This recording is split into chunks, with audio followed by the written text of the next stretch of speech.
pourquoi des normes emballage et transport, et je vais vous parler du TC 346, à quoi et à qui peuvent-elles servir, quels experts ont été nommés pour rédiger ces normes, quel est leur contenu, comment s'est passée l'élaboration du travail et quelles difficultés nous avons rencontrées, et pour quelle utilisation concrète. Alors, la normalisation est une activité d'intérêt général qui a pour objet de fournir des documents de référence qui sont élaborés de manière consensuelle par toutes les parties intéressées, qui portent sur des règles, des caractéristiques, des recommandations ou bien des exemples de bonnes pratiques qui sont relatives à des produits ou à des services, à des méthodes, à des processus ou bien à des organisations, et elle vise à encourager le développement économique et l'innovation tout en prenant en compte des objectifs de développement durable. Le CEN est un organisme à but non lucratif qui a été créé à Bruxelles en 1961. Il est constitué par la fédération de 29 organismes nationaux de normalisation. Donc en Espagne, c'est l'AENOR, en France, l'AFNOR, en Allemagne, le DIN, en Italie, l'UNI. Des premières discussions au sein du groupe d'experts français, puisque c'est le premier qui a été constitué, il est ressorti que la normalisation dans le domaine qui nous occupe devait mettre l'accent sur la méthodologie et la terminologie. Alors, pour la norme emballage, donc je vous ai parlé d'un déroulement chronologique. Donc on aborde les points suivants. Ce n'est pas très original. Avant l'emballage lui-même, le déchargement et la réception, le déballage et le remballage. Donc le déroulement pour la norme transport est le suivant. Même dénominateur commun que pour la norme emballage pour les 4 premiers points. Et puis ensuite, les principes généraux, une partie avant le transport, une méthode qui s'intitule méthode de transport. Et alors là, on a 1, 2, 3, 4, 5, 6 points. D'abord, le choix du mode de transport, la préparation pour le transport. Et ensuite, nous abordons les 4 modes de transport possibles, la route, l'avion, le train et le bateau. ¿Qué actores dentro de la Dirección General de Bellas Artes, de esta Secretaría de Estado, entran en juego a la hora de hablar de una movilidad o una circulación de colecciones? Pues todas sus direcciones generales en diferentes ámbitos de actuación. La Subdirección General de Museos Estatales, a la que yo represento y voy a contar la experiencia desde esa subdirección. La Subdirección General de Promoción de Bellas Artes, que organiza periódicamente exposiciones temporales. La Subdirección General de Protección de Patrimonio Histórico, que gestiona todos los permisos de exportación de bienes que salen fuera de España, así como la concesión de las garantías del Estado en su caso. El Instituto del Patrimonio Cultural de España, que tiene una importancia muy fuerte en especial con su plan de conservación que ha puesto en marcha y en el que se analizan ámbitos de estudio, los que estamos ahora mismo aquí reunidos, como es el embalaje o es el transporte, entre muchos otros, y lanza proyectos de gran calidad, como el reciente proyecto Coremans, que habréis visto en Internet, la reciente publicación, que da recomendaciones y establece una metodología para intentar llegar a acuerdos en la gestión del patrimonio cultural. La Subdirección General de Archivos Estatales, que también organiza exposiciones temporales y también mueve sus colecciones, y la Subdirección General de Coordinación Bibliotecaria en el mismo sentido. Es decir, hay aquí representada una pequeña parte de ese movimiento de todas las colecciones que hay dentro de la propia Secretaría de Estado. En el caso en concreto, el que yo represento, que es la Subdirección General de Museos, estamos hablando de 67 museos de titularidad estatal. 16 de ellos son gestionados directamente por la propia Dirección General y 51 de ellos son de titularidad estatal, pero la gestión es compartida por las comunidades autónomas. A la hora de gestionar esos movimientos, es la Subdirección General de Museos quien autoriza toda la salida de bienes culturales de cualquiera de esas 67 instituciones y la que lleva el peso de la gestión administrativa de esos préstamos, ¿no? Si hacemos una evaluación desde el año 2009 hasta la actualidad, veréis que el número de expedientes tramitados para exposiciones temporales ha descendido, ¿no? En concreto, en este año han sido 261 los expedientes tramitados. Se va viendo ahora un pequeño repunte, que es un dato significativo, y el número de bienes culturales, esos son expedientes, se ha incrementado. En esos 300 expedientes se han movido más de 2.200 bienes culturales que han participado en 116 exposiciones temporales.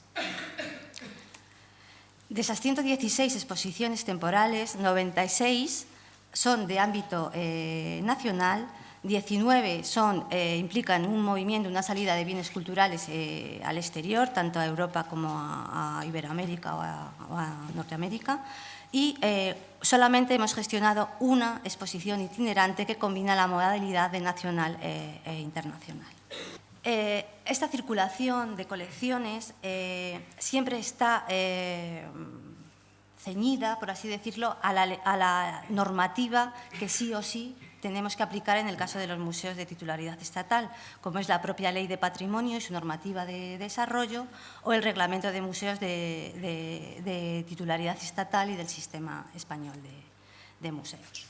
Si este es el balance del número de piezas que hemos movido, ¿no?, en este año, la Secretaría de Estado de Cultura, en concreto la Subdirección General de Museos, ha participado en diferentes grupos de trabajos promovidos por la Unión Europea. Ha estado tanto en los planes, en los programas de las comisiones, como en proyectos específicos que han sido financiados con ayudas europeas, como puede ser el de Collection Mobility 2.0.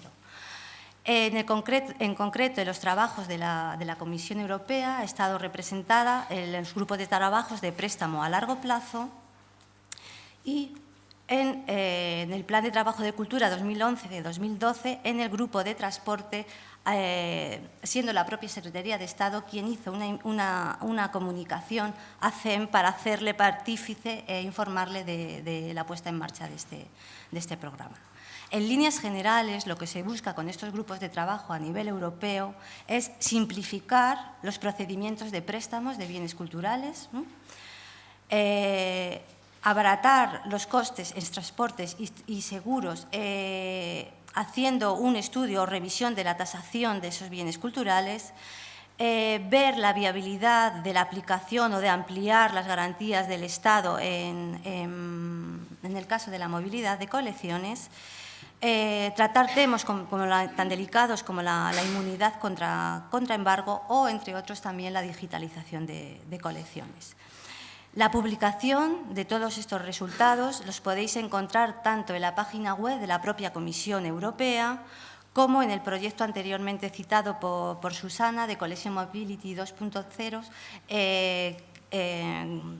cuya información también podéis encontrar en Internet. Tenéis modelos de contratos, tenéis modelos de facilities, modelos de condiciones de préstamo, etcétera. Como os digo, no hay ningún acuerdo internacional ni nacional, ni siquiera, curiosamente, a veces entre museos que dependen de una misma administración, sobre el contenido, la terminología y el uso específico de todos los documentos que os he mencionado, tanto el Facilities Report como el Loan Agreement, etc.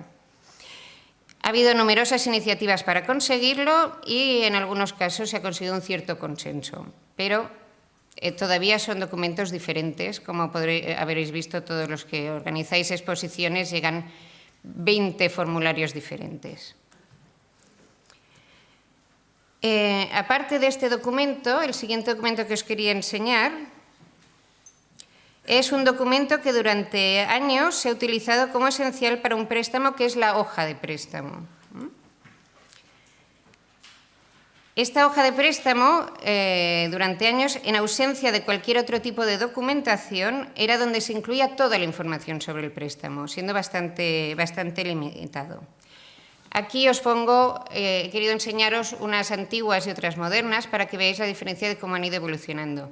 Curiosamente, como veréis ahora, el contenido de las hojas de préstamo ha cambiado muy poco, al menos en nuestra institución durante años y por lo que he visto de otras tampoco, porque en cambio se ha ido desarrollando más el siguiente documento que veremos, que es el de condiciones, un poco en detrimento de la hoja, porque la hoja tenía unas limitaciones.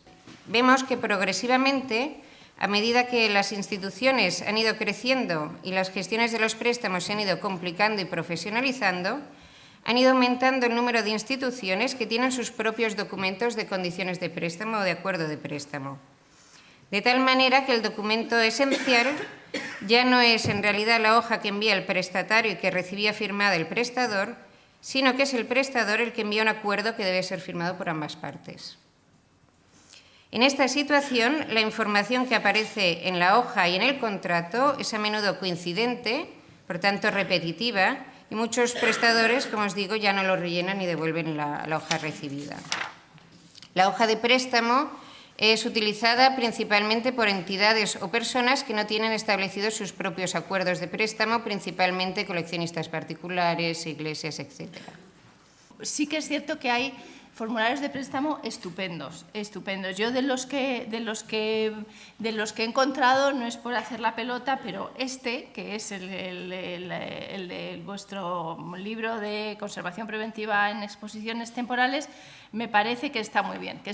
¿Por qué? Porque no es ni demasiado extenso ni demasiado largo y sobre todo es muy concreto, tanto en el formulario de préstamo general como en el formulario de préstamo o el formulario de condiciones especiales de préstamo, ¿no? Digamos que cada vez está más extendido que haya dos formularios, el general y el particular, ¿no? Entonces, en el particular también encontraríamos el mismo problema, sobre todo en este caso, ¿no? Que vemos aquí indicaciones, tipo de embalaje, indicaciones de montaje, vitrina, tipo de material tampón para amortiguador de humedad. Bueno, esto realmente a mí me parece absolutamente como de ciencia ficción conseguir esa información, ¿no? En un formulario, ¿no? Pero el formulario que hemos hecho, y aquí traigo uno que estamos manejando ahora mismo, y además con el nombre de la persona que lo desarrolló, que es Lucía Villarreal, en el Prado hemos hecho algo que está basado en el modelo de NEMO, del Network of European Museums Organization, al cual hacía alusión Susana, y que veis que es muy escueto. Los datos del prestador, los datos del prestatario, la exposición, si tiene más de una sede o no, la dirección de recogida y devolución y los detalles del objeto con una sección muy escueta sobre qué seguro y qué montaje, porque realmente, lo que digo, al final todo forma parte de negociaciones posteriores, ¿no? El proyecto Collapse, Constglas, IDAP, Laseract, Master, Mimic. Veis que, por ejemplo, este está especializado en el monitoreo de condiciones ambientales. Es muy interesante. MOD, para tapices históricos. Multiencode, para patrimonio cultural mueble. Survenir, colecciones. ProPaint y Memory, que son a los que me refiero con esa información que hay ahí. Museos, instituciones culturales y empresas de transporte podemos contribuir a reducir emisiones y conservar el patrimonio mediante el apoyo y la inversión en tecnologías respetuosas con el medio ambiente. El hecho de que trabajamos para proteger el patrimonio cultural no debe poner en peligro la preservación. Nuestro compromiso con el medio ambiente ha sido reconocido por la Comisión Europea y este éxito ha llegado gracias a nuestra participación como socios en los diferentes proyectos. Bueno, aquí hablaría un poco de los marcos microclimáticos como un esfuerzo hacia el control o, diría, la evitación de los cambios bruscos de temperatura sobre las obras y lo mucho que puede influir esto sobre el consumo de las máquinas de aire acondicionado cuando los parámetros son muy exigentes en el interior de los grandes volúmenes de aire de los museos, ¿no? Entonces, estos sistemas han demostrado una eficiencia muy importante y se consigue que esas fluctuaciones se reduzcan muchísimo, ¿no? Nuestros camiones están equipados con la tecnología 3M denominada Novec. Es un agente que extingue la combustión, ¿no? En caso de incendio y que es fabuloso porque no tiene ningún tipo de problema con contacto directo. Existen 3 formas en que podemos contribuir para que los medios de transporte sean más limpios. Respetar los límites de la legislación sobre la cantidad de nitrógeno y partículas, la mejora y desarrollo de hardwares y softwares que se adapten a la reducción del consumo de combustible y, por lo tanto, las emisiones de partículas contaminantes, que los conductores de los camiones estén entrenados y que consigan una conducción eficiente. Es sorprendente, pero puede reducir el consumo de combustible hasta un 15%. No sé si sabéis que las normativas europeas en cuanto a la emisión de contaminantes al aire cada vez son más exigentes, sobre todo en las capitales europeas, ¿no? En Londres en concreto es la más exigente. Hay que pagar una tasa en el caso de que el vehículo no sea o no disponga de un motor Euro 5, ¿no? La buena. El sistema sobre el que se fundamenta el transporte internacional de obras de arte es altamente eficaz. Lo estamos viendo. La mala. El sistema sobre el que se fundamenta el transporte internacional de obras de arte es altamente ineficiente. ¿En qué ha afectado esta crisis? Pues, os lo he dicho antes, recibimos, las instituciones en general, menos dinero para organizar las exposiciones. ¿Y cómo se contratan o cómo se gestiona esos recursos? ¿Ha cambiado en algo? En los últimos años hemos tenido una disminución presupuestaria media del 40-50%, en algunos casos seguro que más, pero no se ha variado en nada el sistema de contratación de gestión, ni de gestión. Es decir, los pliegos de condiciones siguen siendo exactamente iguales hace 3 años, 5 años, 1 año, 7 años. ¿Cuántos pliegos técnicos y administrativos son un cortapega y cuántos están hechos a medida? En los concursos de transporte esto no es así. A las empresas le dice, tráemela y devuélvemela, en base a unos criterios genéricos que están recogidos en los pliegos técnicos y tal, pero no está definido el proyecto ejecutivo. 2 preguntas. ¿Cuánto tiempo se invierte en la preparación de una exposición y qué porcentaje representa el presupuesto de transporte en el global de la exposición? Respuesta. Dependiendo de la complejidad de la exposición, más o menos tiempo, pero creo que podemos estar de acuerdo todos en que un tiempo suficiente, 6 meses, 3 meses, 1 año, 2 años, depende. Y estaremos todos de acuerdo también en que la partida de transporte es una de las más altas, sin duda. La coordinación del transporte, siendo una de las partidas más caras y siendo una partida muy importante, está al final del tiempo y del escalafón. O sea, ¿cómo es posible que una partida tan importante en términos de éxito del proyecto, de responsabilidad del proyecto y economía del proyecto se contrate al final? Es absolutamente ineficiente. Mi propuesta es que alguien, en el momento en que empieza el proceso de localización de obras, debería participar definiendo el proyecto o el futuro proyecto ejecutivo, trabajando conjuntamente con la organización para ver cómo afectan, cuál es la logística, la posible logística, cuáles son los costes derivados. ¿Vale? Y avanzar, desde luego, las fases de contratación del transporte. En algunos casos, la ejecución del transporte se realiza en los plazos que tiene que realizarse. Pero si se contrata anteriormente, hay fases que puedes avanzar. Toma de medidas, suministros de embalajes, tramitación de permisos de exportación, bla, bla, bla, bla, bla, situaciones que evitarían, en algunos casos, encontrarnos en la cuerda floja.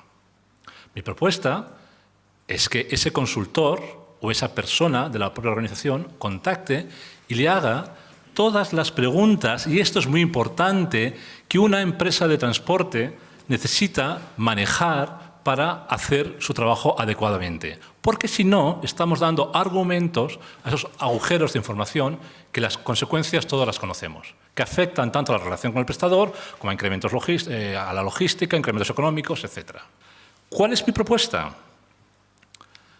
Empezamos por arriba, que el cliente tiene que estar en posición de poder negociar las condiciones de préstamo, teniendo una visión global. ¿Vale? Y por abajo, pero esto es una tarea que ya tienen que hacer las empresas de transporte, al igual que están sujetas por las condiciones del contrato público, tendrían que imponer sus condiciones al subcontratista. Otra vez la idea, si la movilidad en el sistema tradicional corresponde a la suma de las cuestiones técnicas más económicas, lo que yo propongo es que además estén mediatizadas por esta eficiencia. Enemigos de la eficiencia. El miedo a tomar decisiones y a asumir responsabilidades. Es nefasto.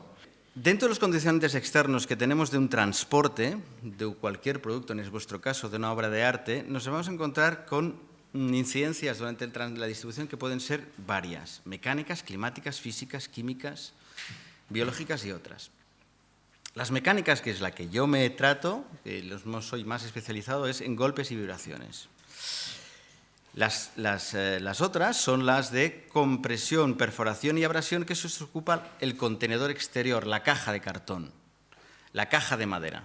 ¿Vale? Esto es un estudio que se hizo hace mucho tiempo, pero que es válido hasta ahora porque es la base de las normas de pruebas de impacto. Es que cualquier producto, en función de su peso, tiene un tanto por ciento de probabilidad de caída y no depende del transporte que se haya utilizado. Mira, IKEA decía, y esto es verdad, que el 95% de las incidencias se producen en los últimos 15 kilómetros. ¿Vale? Tú puedes enviar una obra de arte de aquí a Singapur y no le pasa nada. Pero del puerto de Singapur al barrio X de Singapur es donde le pasa de todo. Aquí veo que tenemos, por ejemplo, un producto que pesa 25 kilos. Pero esos 25 kilos hay una probabilidad de como mínimo el 10% que caiga desde 46 centímetros. Y una probabilidad de que caiga desde unos 60 y pico centímetros. ¿Vale?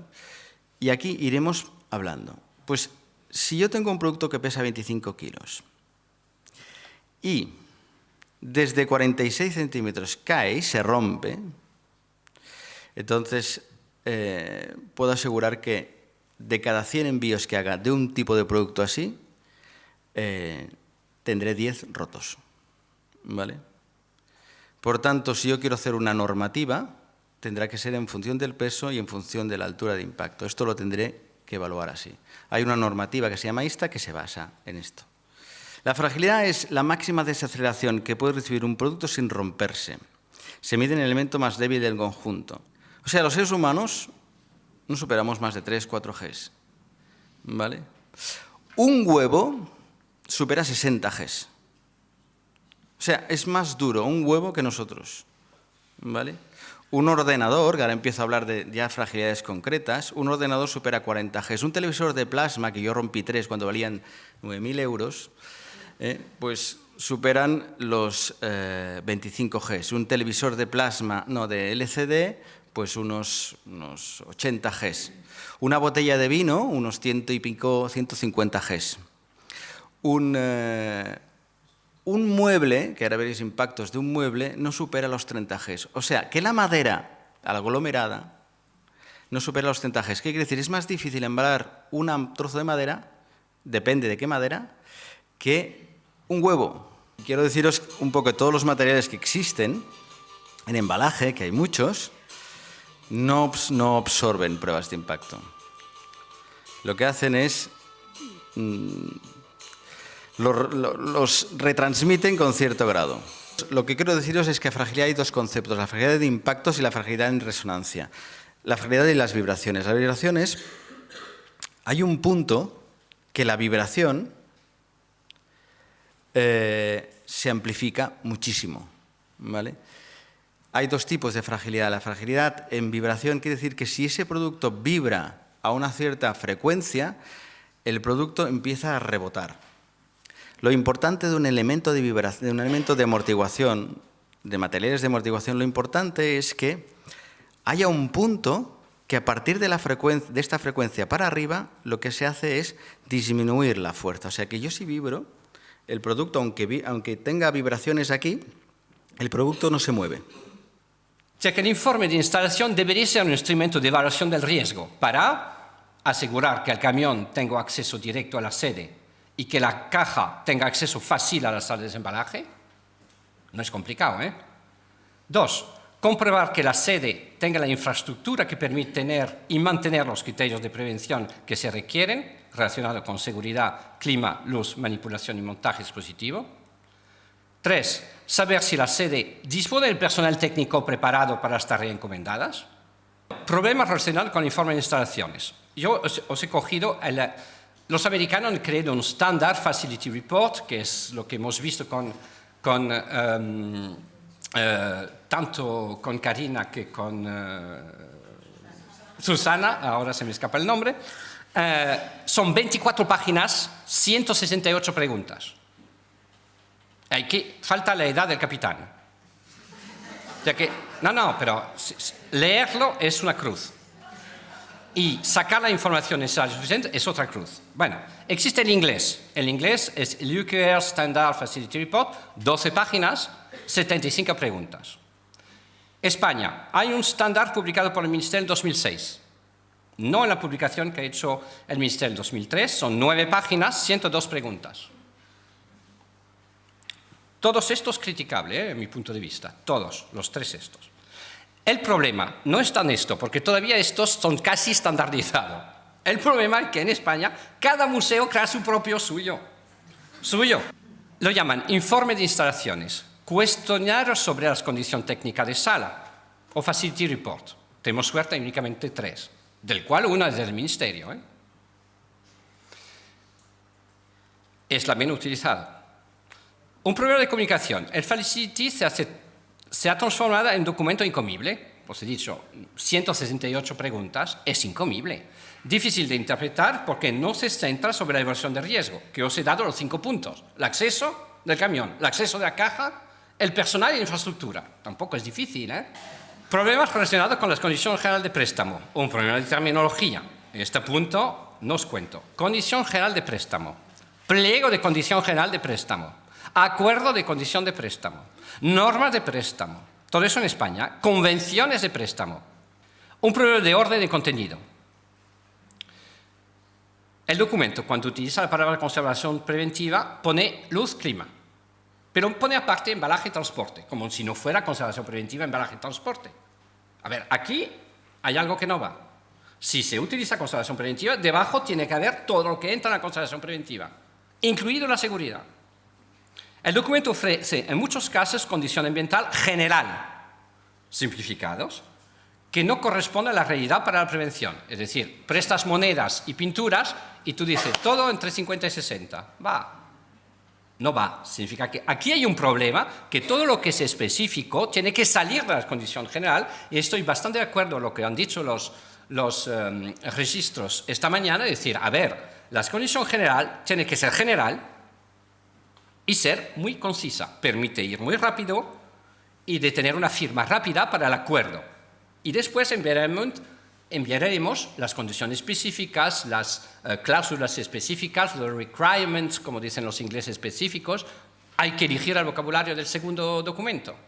Tercera posibilidad, eso lo metemos en el formulario del préstamo. Pero hemos visto esta mañana que no gusta, porque tampoco hay que firmar. O sea que hay que saber dónde lo metemos. Pero nosotros vamos a dar la lata a los registros para que lo ponga en uno de los 3. Y no queremos en general, lo queremos en el medio o en el formulario. A ellos de decidir. Ofrece condición de conservación incompleta. A las de iluminación y clima es necesario añadir las de manipulación, embalaje, embauche, montaje. ¿Okay? Ofrece en muchos casos condición de conservación imposible de satisfacer, erróneas o extremadamente restrictivas. Eso va por los restauradores que piden el oro del moro para una cosa que no necesita. Veis que, por ejemplo, hay una normativa europea sobre el informe de estado de conservación de la obra. Pero este se llama Accompanying Condition Report. ¿Cómo lo tenemos que traducir en castellano? estado de conservación de la obra estado de conservación que acompaña la obra, de la obra en tránsito. Tenemos que decidir, lo tiene que decidir casi el Ministerio, pero no solo, con todos los representantes de las asociaciones, con los grandes museos, con los que tienen un papel líder en este campo de decidir qué nombre es el más adaptado para España. Si no, acabaremos diciendo todos courier, porque así no hay ambigüedad. Os recuerdo que en México el courier, el correo, se llama comisario, para los que han olvidado, para simplificar las cosas. Ok. Bueno, el formulario de préstamo. Bueno, he cogido un ejemplo de formulario de préstamo. Normalmente este es el único donde no entramos nosotros. No he puesto debajo, es un instrumento de la conservación preventiva, porque no lo es. Está dirigido, entre otras cosas, porque quiero simplificar. Es como hemos dicho esta mañana, los propietarios no tienen condición general de préstamo para sus obras. Significa que el museo que organiza la exposición le envía un formulario en el cual va a poner los datos mínimos para que conozcamos las obras, dónde hay que recoger y cómo que él quiere aparecer en el museo.